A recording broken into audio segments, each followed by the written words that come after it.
What's up guys, I'm Landon from Shoeware, and today we're putting the newest models from Kyrie Irving and Paul George's shoe lines with Nike head to head to see how they compare. But really quick, if this is your first time checking us out, feel free to drop a follow or subscribe wherever you're watching and give this video a like. We would greatly appreciate that. So starting off with the box and the price, I'm not sure if all of the Kyrie 8s will follow this design since it is one of his first colorways, but you're going to see some Kyrie text show up in this oval pattern, and then you either have an infinity sign or a sideways 8. So I guess it could end up being a combination of both, like, you know, the Kyrie Infinity 8 or something like that. But as for the PG5s, these come in a gray box with a camo design that does show up in a small patch on these shoes. So as for pricing, you know, the Kyrie 8s haven't officially released yet in men's sizing anyways. That keeps on getting pushed back, but you know, I did buy these early over retail. So Nike does have the grade school sizes listed for $110. Most sites are showing the Kyrie 8 at $130, which, you know, would be the same as the Kyrie 7. So, I mean, we'll just rock with that for right now. But for the PG5s, these are actually the cheapest signature shoe line with Nike right now on the market at only $110 for retail. So, I mean, definitely a lot to like for that. And both of these shoe lines are going to fall on the more affordable side of the scale.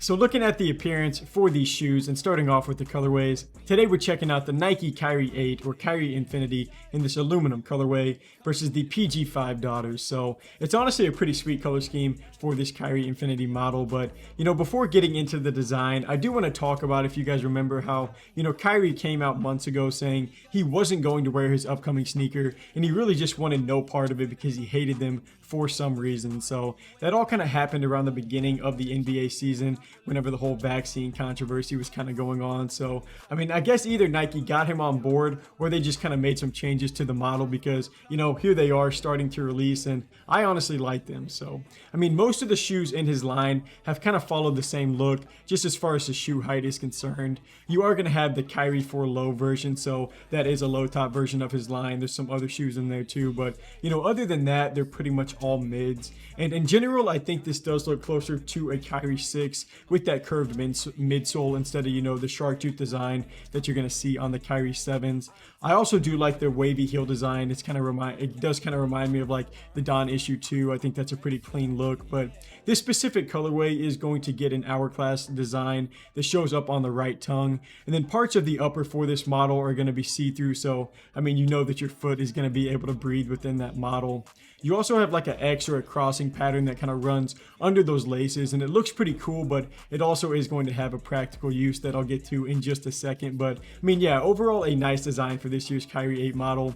And the official release is should be coming out soon now that he is kind of back playing some away games again. So more colorways, all that stuff should be coming up shortly. But switching it over to the PG5s, this is more of a simplified look for this year's design compared to what they were doing. So they did take the zipper off of last year's model, and you know, that's just kind of a different variation to the strap, which, you know, I do normally like on shoes, and I actually did end up liking that zipper, so I kind of was sad to see that go. But, you know, like I mentioned a second ago, this pink patch is going to have the same look as that camo pattern from the box, and you know, some people will say these aren't the most aesthetic look, you know, for everyone, but you know, I personally kind of like them, and you know, I am kind of partial to low top shoes, so I mean, these are all right.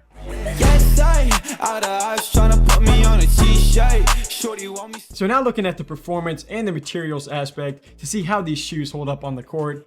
We'll start off with the cushioning first for the Kyrie 8. So these are packed with a lot more cushioning features than what we've seen in Kyrie's line before. I mean, typically you'd get like a unit in the front or in the back. Like, you know, the Kyrie 7s had an Air Zoom Turbo unit positioned in the forefoot, but these are going to have units in both spots. So you're going to get more of a basic zoom unit in the heel, which, you know, is going to be better than nothing. You can actually kind of see it through that Infinity logo on the outsole, or if you just pulled out the insole, you could see it from the top. But you're also going to have a 4-foot zoom strobel unit, and you can actually see it labeled on the outsole within that traction pattern. You have that FF zoom strobel unit. So, I mean, that's literally going to compress whenever you're jumping around, and these really do feel bouncy. So You're also going to have a Phylon midsole that is built to be lightweight and responsive, and that handles most of your impact protection, and it does it really well whenever you're landing from your shot or just any type of jump in general. So, I haven't played in every single shoe from Kyrie's line, but, out of the ones that I have, I think these have felt the best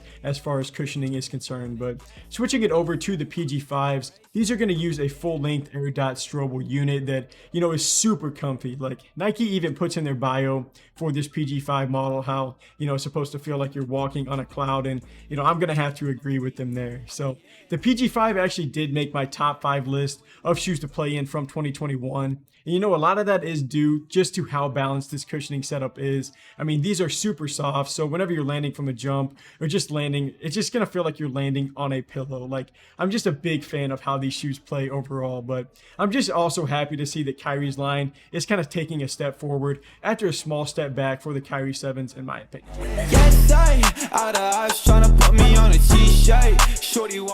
So for the materials and the support, the Kyrie 8s go with what most basketball shoes have on the upper now, which is going to be mostly textiles, but there are lots of benefits to doing this. Like, it is going to keep the shoe breathable, like I mentioned. It's also going to make them pretty lightweight, and textiles feel pretty secure thanks to that plastic anyways, but you are going to have some nicer materials positioned in the back half around that heel. It's like a little bit more of a leather feel there, and that is, going to fall more in line with the Kyrie 6 than the Kyrie 7s that were pretty much just textiles from front to the back of the shoe. But the 8s are also going to get that X look that kind of looks like a wing design, and those are just some straps that kind of signify the straps that are going to go back behind your ankle and kind of lock your foot into the shoe. And then you're going to have some black straps that are also going to wrap around the front of your foot to give you just a more secure feel that just kind of, pulls your foot all the way into the shoe. So, I did like that part. And then this light blue portion that kind of runs along the toe box, that just kind of signifies where that strap begins and ends. So I did think that was pretty cool. But this support is always going to be pretty important for, Kyrie's shoe line with Nike, since he is so shifty on the court. They always do want to give him a locked in feel whenever you're playing in his model. So now jumping it over to the PG5s, these are going to have some TPU overlays, but it is going to be, mostly textiles across this upper, and it is going to feel a little bit cheaper with that lower retail price at $110, but it is definitely going to be a breathable shoe just like the Kyrie 8s. But as for the materials, even though they're lower tier, they don't affect the support at all, because you are going to have a wider base thanks to a noticeable outrigger kind of extending out from the shoe, but multiple white patches also come up from that midsole just to kind of help keep your foot within that shoe so it doesn't slide out. So I mean, I will say this maybe isn't a big man shoe because the upper is somewhat thin, but I've been impressed with how they've held up so far.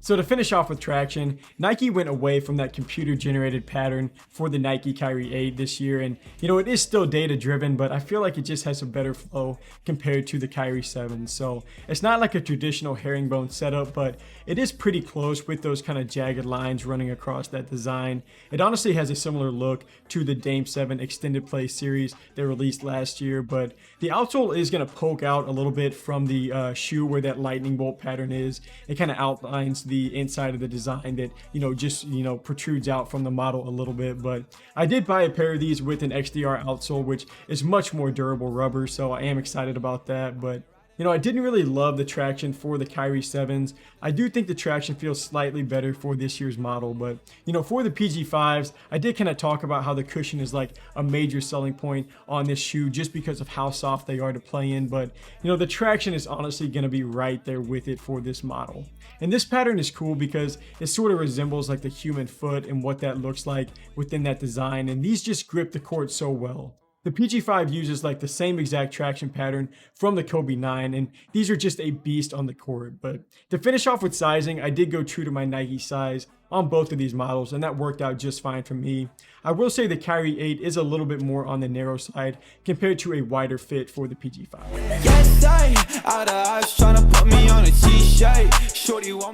So for the final ratings and starting off with the appearance, both of these models are nice, but I do think the Kyrie 8s look better than last year's Kyrie 7, but I just don't really like this PG5 as much as I did for the PG4s last year, so I'm going to side with the Kyries here for the appearance.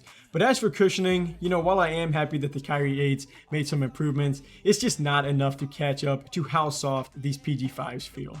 It's one of the better feels for a basketball shoe that I've played in for a while. But as for the materials, I am actually going to come back to the Kyrie 8s more because of what they added and not necessarily because of what the PG5 is lacking, because I just think the straps that kind of wrap around your foot, kind of paired with that leather feel around the ankle, it's just a little nicer than the cheaper quality on this PG5. But, you know, as for the support, both of these models are going to do a great job and have you covered in that area.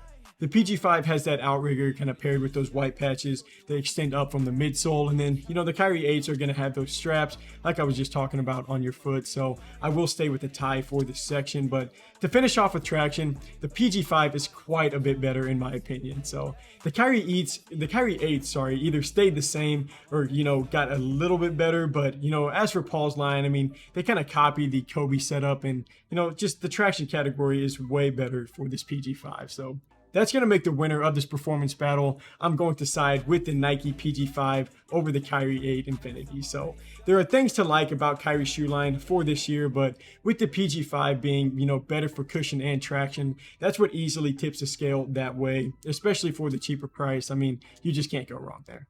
So if you're interested in buying one or both of these shoes and you want to support our channel, we do have an affiliate link in the description that just gives us a little commission that we just put back into reviewing more shoes. So feel free to check that out. But that wraps up this performance comparison. Feel free to leave a comment below if you liked the video, or just let us know any other shoes you want to see go head to head. But until next review, I'm Landon from Shoeware. Peace. Yes, out of eyes tryna put me on a t-shirt. Shorty want me so bad, do your knees hurt? Yeah, I'm counting paper guap in my beamer, yeah. Just if you want one, then you coming with a paper. I ain't texting shorty back, see you later. Yeah, you catch me on that gas, I'm a racer, yeah. Lil' shawty, always out of molly, you ain't really got a talk, so like why you tryna stop me, yeah. Hey, nobody finna come and body me. I know what you want, but you ain't gonna come top me, what? Yeah, I gotta check, I'm finna cop Balenciagas. Yeah, I'm living with no stress, I don't gotta carry choppers. Couple Corvette, now I'm riding with your daughter. Gucci camo vest, quit the plotting, I'ma stop you.